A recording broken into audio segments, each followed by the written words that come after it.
और बड़ी खबर आपको बता दें, केशम द्वीप पर अमेरिका ने हमला किया है। अमेरिकी हमले के बाद अफरा तफरी मच गई। ईरानी मीडिया ने रिहायशी इलाके में हमले का दावा किया। ये बड़ी खबर आपको बता दें, केशम द्वीप पर अमेरिका ने हमला किया। अमेरिकी हमले के बाद अफरा तफरी मची है। ईरानी मीडिया की ओर से यह दावा किया गया है कि अमेरिका की तरफ से हमला रिहायशी इलाके में किया गया है।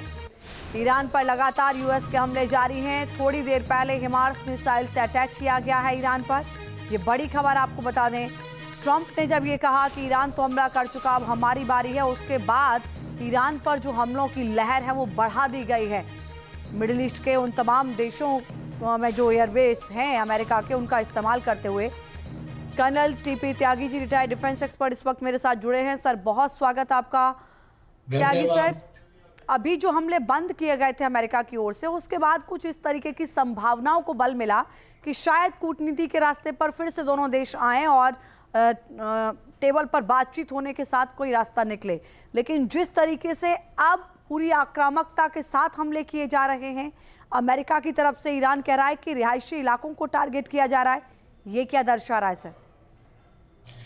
देखिए, जब अमेरिका ने हमले बंद कर दिए, तब उसके बाद ईरान ने एक एस्केलेटरी डोमिनेंस कायम करने के लिए या ये दिखाने के लिए कि मैं केवल अपने बचाव में ही कार्रवाई नहीं करता, बल्कि मैं ऑफेंसिव कार्रवाई भी करता हूं और मैं इनिशिएटिव भी ले सकता हूं।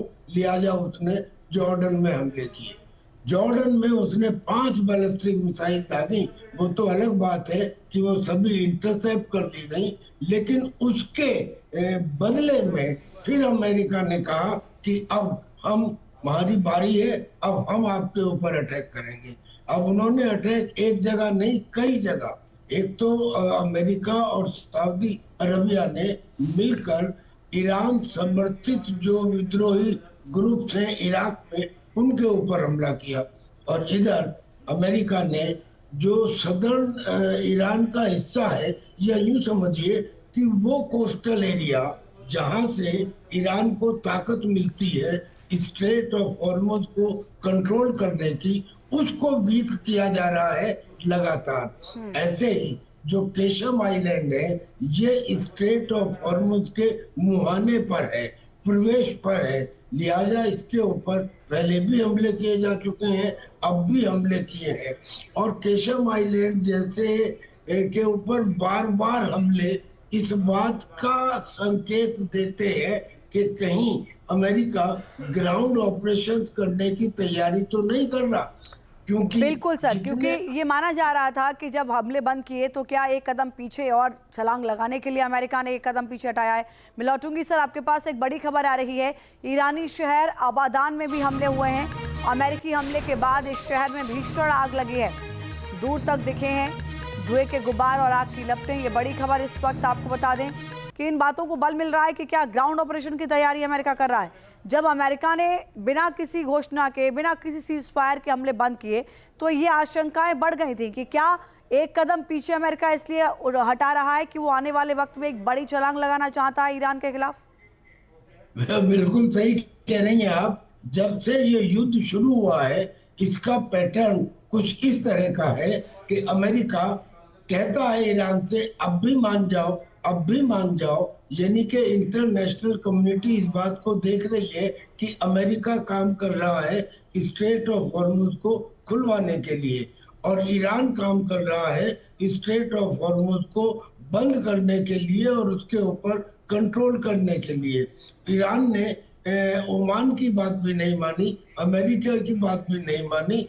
अमेरिका ने बार बार मौका दिया, लेकिन मुझे लगता है कि अब वो समय आ गया है जब डिसाइसिव एक्शन लेने की तैयारी दिख रही है, संकेत मिल रहे हैं। अभी आबादान में उन्होंने हमला किया, भयंकर हमला किया, जिसकी तस्वीरें सामने दिखाई दे रही हैं। इसके अलावा सिचुएशन ये बन गई है कि ईरान को 3 तरफ से घेरने की तैयारी है, यानी कि पर्शियन गल्फ से भी, कैस्पियन सागर से भी और मेडिटेरियन सी से भी। और ईरान के खिलाफ जो ये तैयारी की जा रही है, ये इसलिए की जा रही है क्योंकि ईरान ने स्ट्रेट ऑफ हॉर्मुज को बंद करने की तो ठान ही ली है, आगे की उम्मीद भी खत्म कर दी है। बार बार उसको ओमान ने समझौते के लिए कहा कि भाई मान जाओ, 2 रूट बना लो इसमें, ईरान ने कहा नो। अच्छा, वॉलेंटरी टोल टैक्स ले लो, ईरान ने कहा नो।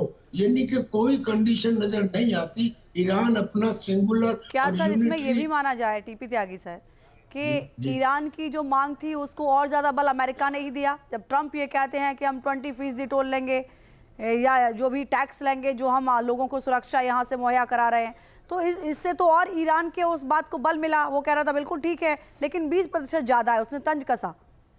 नहीं, ये जो अमेरिका ने कहा था वो डोनाल्ड ट्रंप का एक पिक्यूलियर और वॉलेटाइल कैरेक्टर है। यस। किसी चीज को कहना फिर पीछे हट जाना। उन्होंने 20% का कहा, फिर वो पीछे हट गए, तो उनके 20% तो कायम नहीं रहा। लेकिन ईरान का तो कायम है। ईरान बिल्कुल तो कह रहा है कि मैंने तो पर्शियन गल्फ स्टेट अथॉरिटी का बिल्कुल। गठन कर दिया है और बाकायदा हर शिप को रजिस्ट्रेशन कराना चलिए सर, पड़ेगा। हम लौटेंगे और यहीं से हम चर्चा को आगे बढ़ाएंगे। आप मेरे साथ बने रहिएगा। हमले हो रहे हैं वो तो यही बता रहे हैं कि अब शायद गुंजाइश नहीं बची है किसी बातचीत की, और ट्रंप भी ये कह रहे हैं कि बातचीत होगी या नहीं होगी ये देखा जाएगा, लेकिन हमले तो अब होंगे। जी बिल्कुल ठीक कह रही हैं आप।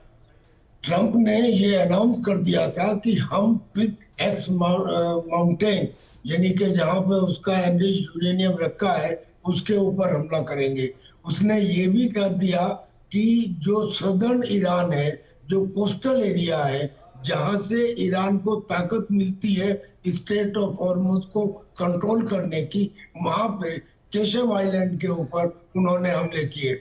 और अमेरिका और सऊदी अरबिया ने, ये पहली बार हुआ है कि उन्होंने इराक में जो एक पॉपुलर मोबिलाइजेशन फोर्स है पीएमएफ, ये एक अम्ब्रेला ऑर्गेनाइजेशन है जिसमें जो ईरानी मिलिशिया है, कई सारे ग्रुप थे, इनके ऊपर हमले किए। 7 शहरों में हमले किए, 5 बड़े बड़े कमांडर्स को मार दिया। यानी और फिर अभी अभी अहवाज शहर के अंदर भी हमला हुआ है। 7 शहरों में पहले हो चुका है। यानी कि ऐसा लग रहा है कि अमेरिका इज नाउ डिटरमिन्ड कि ईरान के ऊपर एक्शन लिया जाए। उन्होंने अनाउंस किया है कि मैं 1 घंटे से कम के समय में ईरान के सारे पुलों को ध्वस्त कर सकता हूं। बस जो पीने के उनके डिसैलिनेशन प्लांट है उनके ऊपर तो मैं हमला नहीं करूंगा, लेकिन इनके ऊपर यानी कि ब्रिजेस के ऊपर और जो उनके पावर प्लांट्स है उनके ऊपर हमला करूंगा। ये अगर सीक्वेंस शुरू हो जाती है तो समझ लीजिए कि ईरान का उस समय, अब वो चाहे या ना चाहे, घुटनों पे आना बिल्कुल यकीनन सामने आ जाएगा। ईरान ने ये गलती की है, उसने जब अमेरिका ने रोक दिया था युद्ध, उसके बाद में ये दिखाने के लिए कि मेरी ताकत तो अभी भी बनी हुई है, उसने जी। जॉर्डन में हमले किए और उसके बाद चेन रिएक्शन शुरू हो गया लेकिन है। सर ईरान भी तो ये जानता है कि अमेरिका के युद्ध या हमले रोकने की गारंटी ये नहीं है कि अमेरिका फिर से हमले नहीं करेगा।